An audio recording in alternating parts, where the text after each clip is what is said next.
Gentleman from Texas, Mr. Paul, for 3 minutes. Thank you, Mr. Chairman. I want to thank you for calling this hearing, because the issue of transparency of the Federal Reserve System is something that is of crucial value to us.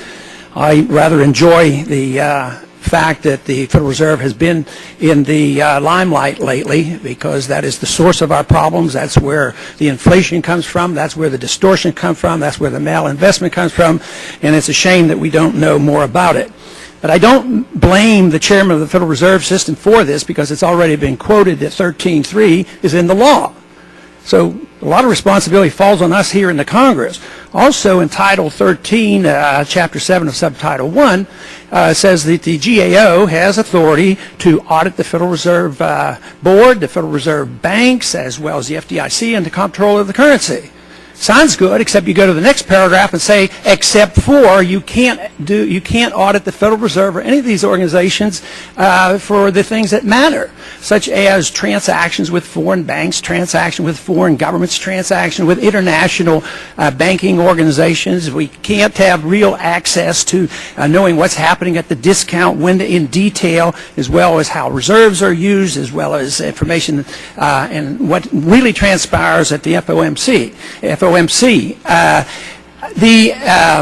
fact that we have information dribbling out to us, that's one thing. But, you know, for instance, in the last about 2 years ago, we've been denied the information that a lot of people consider rather important, and that is the total money supply. What is M3 doing? And that, of course, for some of us think that is important, but it indicates that transparency is not always the goal. The question we in the Congress have to ask is, why is it that the Congress is so eager to give up their prerogatives and their responsibilities, whether it's in foreign policy, whether it's giving the executive branch the authority to go to war without the Congress saying much, or whether it's turning over the monetary system to somebody that can operate essentially in secrecy and deal not with a few $100 billion, like $800 billion here and there, but tens of trillions of dollars when it adds up.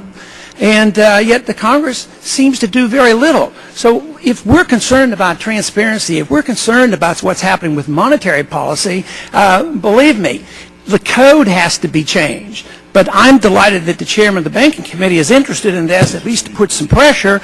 We do get bits and pieces and dribbles out of information. But why we turn over this tremendous power to actually run the economy, central economic planning, through the manipulation of prices, the whole problem we're facing today is that the Treasury and Congress and the Federal Reserve is trying to price things that they're incapable of pricing. That is the toxic assets, the illiquid assets. So if we'd only allow the market to operate, we might clean up the mess that we have brought upon ourselves.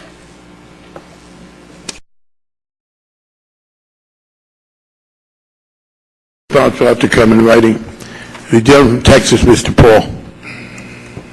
Thank you, Mr. Chairman. In my opening remarks, I mentioned that Title 31 gives the GAO authority to audit the Fed, except in the final conclusion, they exempt the Federal Reserve and the FDIC and the comptroller of the currency, so there is no authority. If Congress ever wants to know what's going on, we'd have to change the code. For instance, right now, I think it would be important for us to know what our monetary authorities are thinking about and talking about and planning internationally, because this system isn't working and a new system is going to be devised, and I'm sure it's been discussed. I'd like to know if there's plans for another pseudo-Bretton Woods agreement. It's very, very important to us. It's important to our sovereignty. It's important to our well-being, but we don't even have the right to know that as members of Congress. In Section 13.3, it gives you the authority, and you cite the authority to make loans and bail out individuals, partnerships, and corporations. And it hasn't been used much, but it's there, and that, again, is congressional responsibility. But, you know, transparency is one thing, and I want that because I think it would expose the system to how it operates. But there's more to it than that. To me, it's the power. It's the power and the authority that gravitates into the hands of a small group of people who can create money out of thin air. This is an ominous power. It is the most powerful tool for central economic planning around. And that really has to be the issue as much as transparency. Once you have this power to control money and credit, and central plan, you can distort contracts. So we're talking about distorting contracts, rewriting contracts when we get involved in these bailouts like we have been. But you know, Chairman, you have written a lot about the Depression, and of course there was a famous quote that you made once to Milton Friedman about apologizing about the Federal Reserve bringing on and creating and prolonging the Depression, but you assured him it wouldn't happen again. And you know, the free market people agree with you entirely. The Federal Reserve is responsible. But the irony of all this, and the key to this discussion has to be, was it too much credit in the 20s that created the conditions that demanded a recession, depression, or was it lack of credit in the Depression that caused the prolongation? And that is the debate. Obviously, the free market people say the Fed brought it on by too much credit in the beginning. But the question I have is the adjustment of real value assets. The Federal Reserve brings on these crises by interfering with the cost of money and through interest rates and the supply of money. But here we're working frantically to keep prices up. Housing prices have to be up. We have to stimulate housing. To me, from a free market perspective, we're doing exactly the opposite of what we should do. The prices of houses should drop. We have 19 million unoccupied houses. Now, why should we as in Congress stimulate housing? So what is so terribly wrong with the market that's dictating this? We're frantic today. We're offering a new $1.5 billion program to buy up toxic assets, and that is propping up prices. That's illiquid. They're worthless. Let's get rid of them. Get it over with. Get the pain and suffering behind us. How long are we going to be locked in this idea that we have to be involved in this price fixing? What's wrong with allowing the market to allow these prices to adjust and go down quickly so we can all go back to work again? Congressman, that was very interesting. Could I respond to a couple of points you made? First of all, on the Great Depression, Milton Friedman's view was that the cause was the failure of the Federal Reserve to avoid excessively tight monetary policy in the early 30s. That was Friedman and Schwartz's famous book.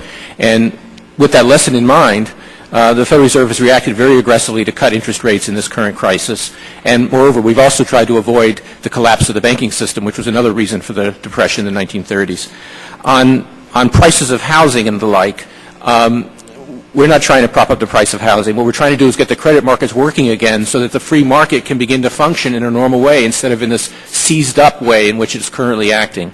And finally, on price fixing of so-called toxic or legacy assets, the plan that Secretary Geithner described this morning would have as an important component private asset managers making purchases based on their own profit maximizing analysis. So that would be true market prices that would free up what is now a frozen market and get transactions flowing again and should restore real price discovery to those markets. But so far, every one of these suggestions over the past year was more money, more credit, more government involvement, and nothing seems to be working. Even today, the markets weren't very happy with these announcements. I think the market is still pretty powerful.